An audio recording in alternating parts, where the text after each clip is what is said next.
mayambo ahanba maktada kangle lepong wari channel ki maikaidaki mayambo amuka hana taram nokchari ngasi soigi subscribers singna thabirapa asemga thokiba wari ama mayamgi maphamda khudol tamjarga aiduna poduna lakchari wari asi lithok charpa matamda soikiba lankiba kaya yarabasu mayamna nungsibiduna ngakpiyo haidun haijari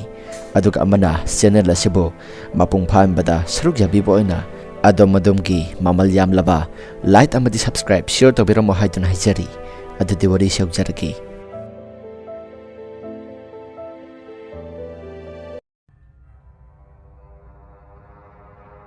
wari asi 2016 ki matamni matamadada aina class 9 tambagi sahi paikha lokiba matamni matamadada aikhogi yum asi hojik leiriba phiba masigadi manaramdi hojikti aikhoisu suba satpa kanna tawrakpa amadi pangal su chawrak labanina ima babasu kitangdi komni hingjari matamadada aikhoise khara wabanina aikhogi tamosu thabaksu aphang thabaksu busatlammi aikhogi tamosi imong asigi khanbada tamosi leirak makhata na tamhogdri adubu matamadada aiki wakhalda angang ojarbasu asumna khalaki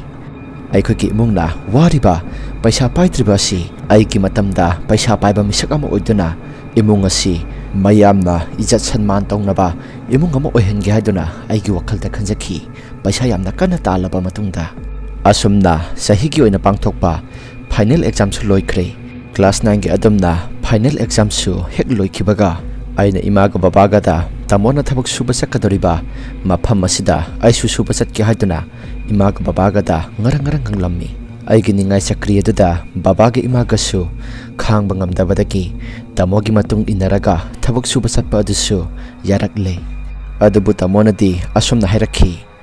ima aikhoigi thoina aigi tung inaraga mahakna thabak suba satki hairiba sibo nungai gadrane singmana go oire aduga angang su oiribanina thabak suba haibasitabu waribani mapham aduda leiba ngamaroi yumda halak hairaklabadi kamai tawkani singi lamna oibaga sathok sasindasu kitangti pharak tarakpa yai tamogi wapham aduda imana amu ibungo nanong nupa siadre napaga egana sakhinu haiduna thinglabani adabu mahakna maya khidri ima sapudi chaminaki karisu kaiti maduda singilam naga oibaga mahakna hina katra sinida aina haijariba wapham asi tamogi wapham aduda imana amo khangde bungo nanang nupasi sakhinu haibasu yadrabanina nangna khara yengsillaga pubikhro aina leiriba mapham asina moirangdagi khara haitharaga leiba mapham amadani aduga aina thabak suba sakadoriba mapham asina moirangki manungta leiba ngangkhloi kauba lam asidagi kakhatlaba matungda lon phai kauba village ama lei madugi mapham aduda thabak suba sakadoribani asomna aikhoigi laikai dagi yumthangnaba kaka thokpa amaga aikhoigi tamoga aikhoi ahumsi satlaba matungda moirangda aikhoi thabak suminagadoriba miyoi singado punna thengnara siaduna aikhoi sungai minaki asomna pungkhaimung airaba matungda moirangdagi aikhoi thabak suminagadoriba miyoi ani khaksu aikhoi kapula pundona thabak suba satnaba siam sanare asumna otoma pharaba matungda lon phai village kidamakta ngangkhlawai tamnai khoisu singlamda thokulakhi singlambida asum lakpa matamda singthaktagi yengtharakpa matamda loktak pat asi ui aduga amuksu pokningda jajat khalaktuna amuksu nungsiba phawi gari adusu lepa leitana asum thorakpana thabak su phamada yore aikhoina sukadoriba thabak asi atei karisunati nung thukai bani singdagi nung aso suba singasi JCB na phaklaba matungda aikhoina kupna thukai raba matungda gari tipana tampak tamna hondaka doribani aikhoisu asum lakpana mapham adusu yore mapham adu hek joba matamda mapham adu da suriba mi masingasi mi humphumuki mathakta thabak surami mapham asigi manak waida daba kuki singsu thabak suba yoribani namit asidi aikhoisu ahanba thabak suba lakpa oibaga gari tonglakpagi wabaga namit asidi thabak suba yaudri mathangi namita yaurasi haiduna mapham asida khola saduna leiriba aikhoigi pulapna masing asi 30 muki sangni atei sing adudi makhoi ki khundagi laklaga thabak suba ngaktani aikhoina thabak sugadoriba mapham si khaktani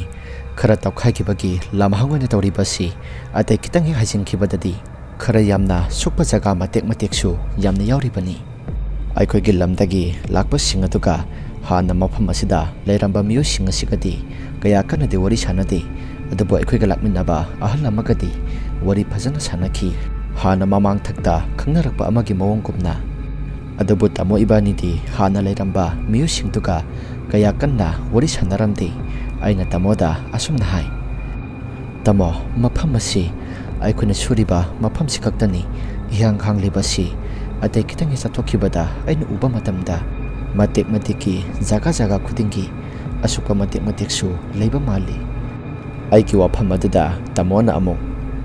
karisu khalunuda mafam asida thabak suribasi mi mayamni adabu section dabadi adi lamhang tomang haibasidi gyamen taba nati laigi tengi aduna amam athing chapa matam amadi mapan ipal thokpa matamda nangna sanasu kharati section batabani ahingi matam mapan thokpa matamda nangna thanta thokanu aikara natraga namanaba amakara thokmina kadabani ko tamogi wafam adudashu haiduna khummi numit asi hokre mathangi numitni mathangi numiki thabak suba horakle aisu khutta nungthak ama paiduna mokhina purakleba nung adubu khara thukaiba horaklami aina asum thabak suba horakpada aikhoina thabak suriba lon phai village asidagi kuki masa ama aige longa oikani itaw haiduna adum kaungnai thabak adusu masuma taidasui aikamaga thabak adusu thangnaraga suminarabanina wari kayama saba hunarai asumna wari kayama sanaraba matungda mahakna wafam ama hudolakhi itaw aikhoina thabak suriba mafam asi thainangai matamda adum hainabani mafam asi hana thabak sudringai mamangda yamna songlammi hai maram asina songbadunara karigino khangdi mafam asida mi amata lalaka satpa yanade haiduna aikhoigi ipu hoinasu makhoina thingnarpa singado aikhoida loina tambi adubu aina hairiba wafam singasi kaya thoidoknadi khanjalunu hojiki matamdadi bhut laiten amata leitrabani asi hairaga aika thabak suminariba imana baduna aingonda noksilakhi aisu mahaki wafam aduda nofetawi aduga thabak adusu makhatana adumak suthari aikhoina thabak suriba mafam asi asokki mate pak chawi aikhoina leiriba khola asitagi kilometer makhai muki sang chatlaga lonphai village asigi church asoba ma saduna lei church asi moirang lainge dedim rotagi yangkhlakpa matamda yamna saungna ikokokna yamna phajana ubani church asigi nakalda kenel masa masili kenel asida aikhoina thabak suba hek loibaga kenel asi tamna hek laklaga mafam asida adama irujai mafam asida aikhoina thabak suba lakliba asi numit mangani ti sure numit mangani mu lairakpa asida mafam asida khundariba khunja singasu phajana khangna bahibado oirakle nongmadi aikhoina ahing tumlingai matam aduda aikhoina thabak suriba mafam aduda singthangba sarukni singthangba saruk aduda ahing thenglaba matamni aika thangnana tuminariba ahal aduna aingonda hokdolaktuna asumna hairakhi ibungo mit amukta singo ibungo aisu mahakna hokdolakpa aduda kari haigi kaka haiduna mitsingi matam aduda ahal aduna yengo singthangba saruk asida kari makholno yamna hongna kokok laupagum tariba asi mahakna hairakliba wafam singaduda aisu karino haiduna munna taduna yengi adubu tarakliba makhol adudi aikhoina nungthang kari kara paiduna nungthukaibagi makhol aduni tarakliba asi kaka asidi aikhoina nungthang pairaga nungthukaibagi makhol natrane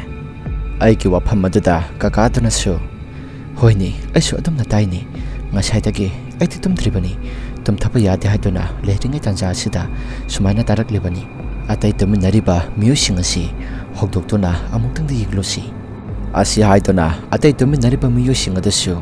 ahla duga aigana sangtuna loina hokdokle aduga makhoi sing adasu kari marangi hokdoklaklibano haiduna aikhoida hanglakhi matam aduda ngasai angonda hokdoklakiba ahal adunasu mayam sing aduda tariba makhol sing asi yengu haiduna makhoi mayam su tahalli makhoi sing adasu makhol sing ada loina taraba male mapanda thoktuna amuktang jinglusi haiduna aikhoi pulapsu lingjen manare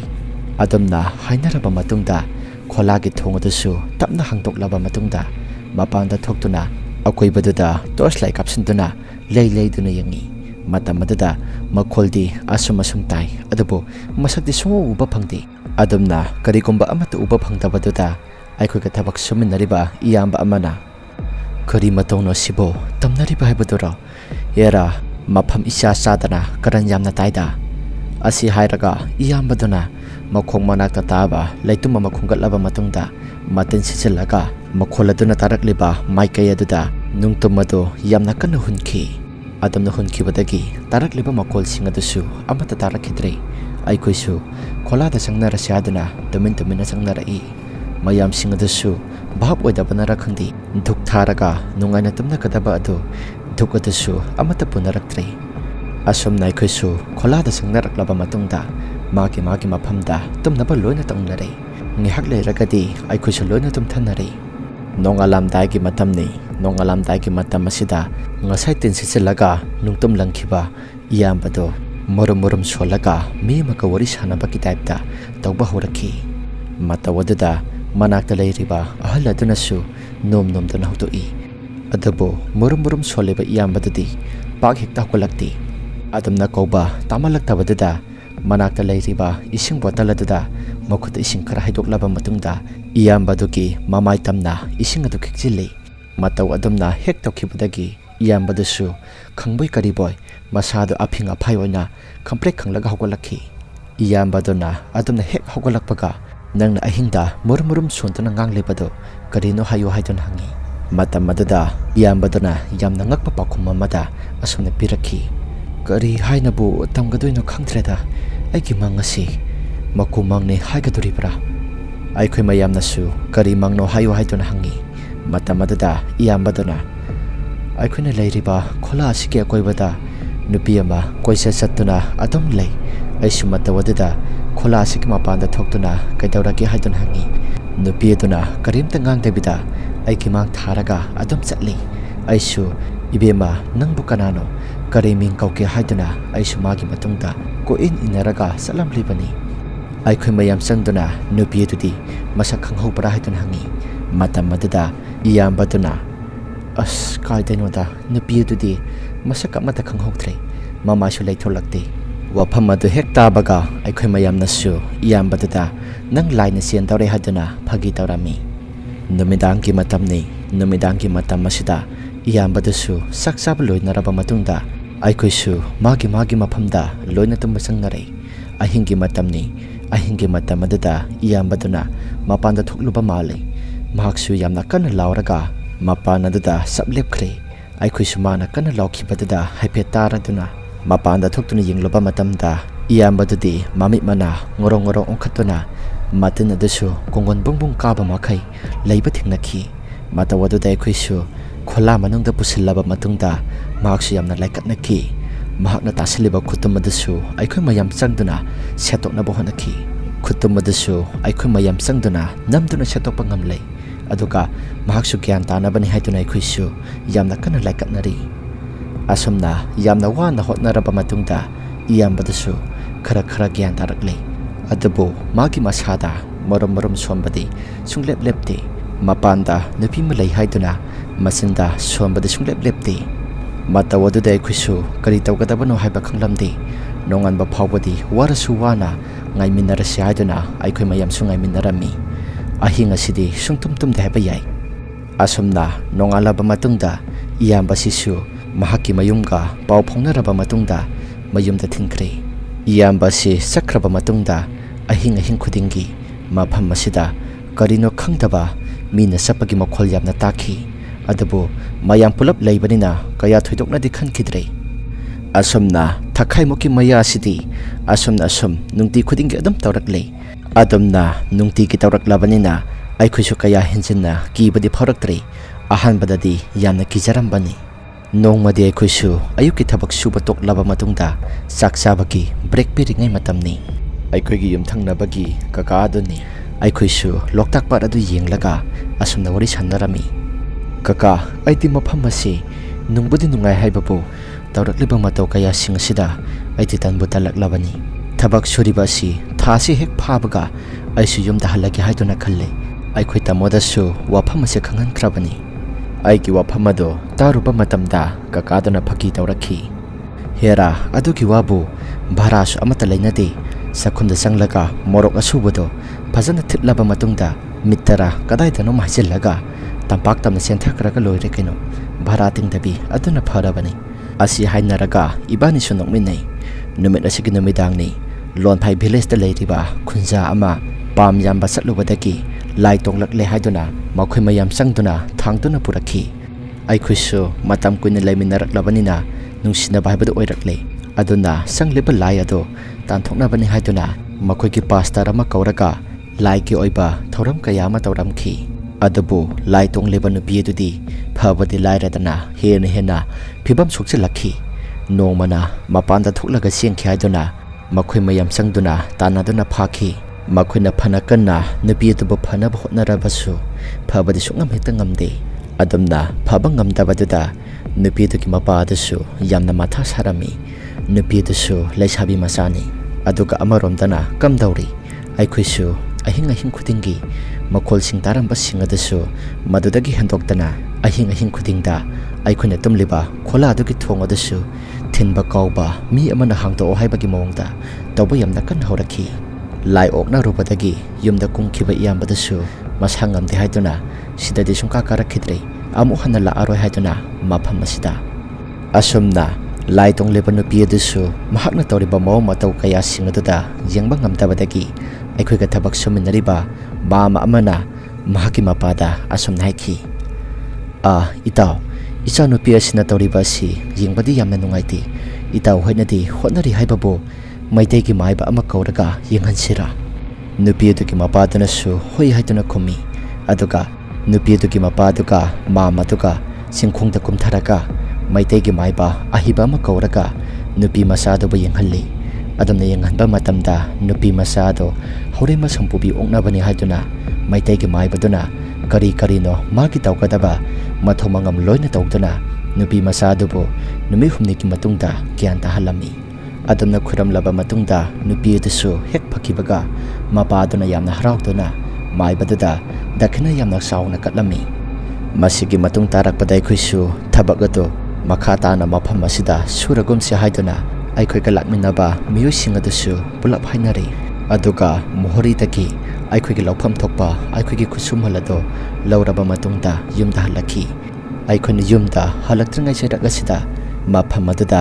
ꯅꯨꯡ ꯊꯨꯒꯥꯏꯕ ꯑꯃꯗꯤ machine ꯉꯪꯕꯒꯤ ꯃꯈꯣꯜꯁꯤꯡ ꯑꯁꯤ ꯑꯍꯤꯡꯒꯤ ꯃꯇꯝꯗ ꯌꯥꯝꯅ ꯇꯣꯏꯅ ꯇꯥꯈꯤ ꯑꯗꯨꯕꯨ ꯍꯧꯖꯤꯛꯇꯤ ꯃꯐꯝ ꯑꯗꯨꯗ ꯑꯃꯨꯛ ꯍꯟꯅ ꯆꯠꯈꯤꯗ꯭ꯔꯦ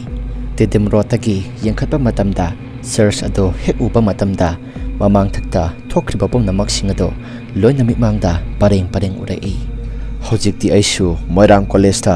ꯀꯣꯂꯦꯖ ꯂꯣꯏꯁꯤꯜꯂꯕ ꯃꯇꯨꯡꯗ ꯁꯦꯟꯇ꯭ꯔꯦꯜ ꯖꯣꯕ ꯇꯧꯒꯦ ꯍꯥꯏꯗꯨꯅ ꯑꯦꯛꯖꯥꯝ ꯀꯌా ꯑꯃ ꯊꯥꯗꯨꯅ ꯃꯥꯏ ꯄꯥꯛꯅꯕ ꯍꯣꯠꯅꯖꯔꯤ ꯋꯥꯔꯤ ꯑꯁꯤ ꯃꯇꯥꯡ ꯑꯁꯤꯗ ꯂꯣꯏꯁꯤꯟꯖꯔꯤ ꯀꯔꯤꯒꯨꯝꯕ ꯋꯥꯔꯤ ꯑꯁꯤ ꯅꯨꯡꯉꯥꯏꯕꯤꯕ ꯇꯥꯔꯒꯗꯤ ꯂꯥꯏꯛ ꯑꯃꯗꯤ ꯁꯕꯁꯀ꯭ꯔꯥꯏꯕ ꯁꯤꯌꯔ ꯇꯧꯕꯤꯔꯝꯃꯨ ꯍꯥꯏꯗꯨꯅ ꯍꯥꯏꯖꯔꯤ ꯑꯗꯨꯒ ꯑꯃꯅ ꯑꯩꯈꯣꯏꯅ ꯄꯤꯊꯣꯛꯆꯔꯤꯕ WhatsApp ꯅꯝꯕꯔ ꯑꯁꯤꯗ ꯑꯗꯣꯝꯒꯤ ꯏꯁꯥꯗ ꯑꯁꯦꯡꯕ ꯊꯣꯛꯄ ꯋꯥꯔꯤꯁꯤꯡ ꯂꯩꯕꯤꯔꯒꯗꯤ ꯄꯤꯊꯣꯛꯆꯔꯤꯕ ꯅꯝꯕꯔ ꯑꯁꯤꯗ ꯊꯥꯔꯛꯅꯕ ꯅꯤꯡꯁꯤꯡꯖꯔꯤ ꯉꯁꯤꯒꯤꯗꯤ ꯀꯥꯏꯅꯅꯕ ꯌꯥꯊꯪ ꯅꯤꯖꯔꯤ ꯃꯊꯪꯒꯤ ꯋꯥꯔꯤꯗ ꯑꯃꯨꯛ ꯊꯦꯡꯅꯔꯁꯤ